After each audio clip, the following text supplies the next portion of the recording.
Assalamualaikum warahmatullahi wabarakatuh. Halo semua, perkenalkan nama saya Dina Olivia Berlianti, saya dari kelas 11 IPA 7. Nah, di sini saya akan menjelaskan tentang pembaruan Islam nih. Nah, penasaran gak sih apa yang dimaksud pembaruan Islam itu dan siapa pula tokohnya? Mari kita bahas. Harun Nasution membagi periodisasi sejarah kebudayaan Islam menjadi 3 garis besar. Yang pertama yaitu periode abad klasik dari tahun 650 sampai 1250 Masehi. Nah, pada periode ini itu menggambarkan kondisi kejayaan dunia Islam. Yang kedua yaitu periode abad pertengahan dari tahun 1250 sampai 1800 Masehi.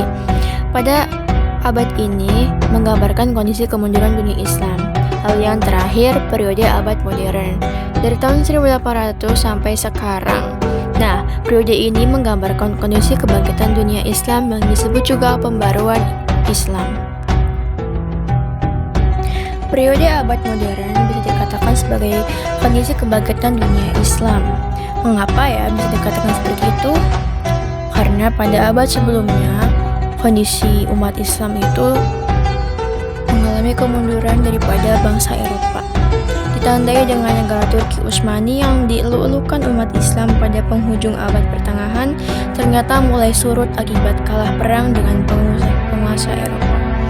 Yang kedua yaitu Napoleon Bonaparte dari Prancis dapat menguasai seluruh Mesir dalam waktu kurang dari 3 minggu. Lalu yang ketiga yaitu Inggris sebagai salah satu kekuatan Eropa mampu memasuki India dan menaklukkan kerajaan Mughal.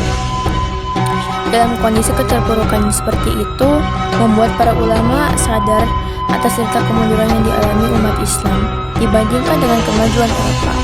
Oleh karena itu, pada abad modern muncul para ulama dengan gagasan-gagasan yang bertujuan memajukan umat Islam sehingga dunia Islam dapat mengejar kemajuan Barat.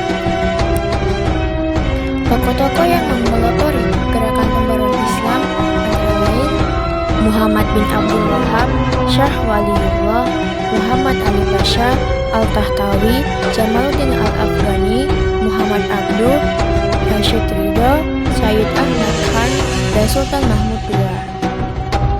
Nah, di sini saya akan menjelaskan biografi serta gagasan daripada ulama yang memelopori gerakan ini.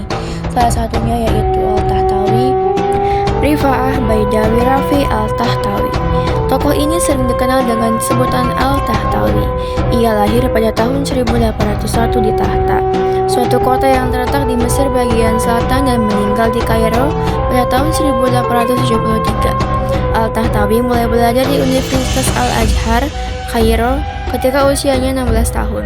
Ia menyelesaikan studi di Al-Azhar pada tahun 1822 dalam waktu 5 tahun. Beberapa pemikiran tentang pembaruan Islam yang diusungnya adalah sebagai berikut. Yang pertama yaitu ajaran Islam bukan hanya mementingkan kesejahteraan hidup di akhirat belaka, tetapi juga hidup di dunia.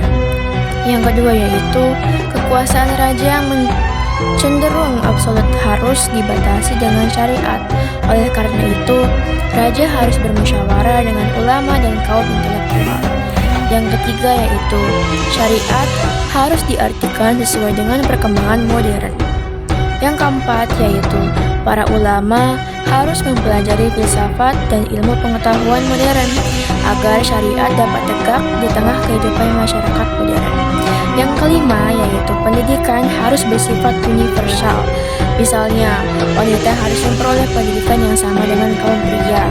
Istri harus menjadi teman dalam kehidupan intelektual dan sosial. Lalu yang terakhir yaitu umat Islam harus dinamis dan meninggalkan sifat statisnya.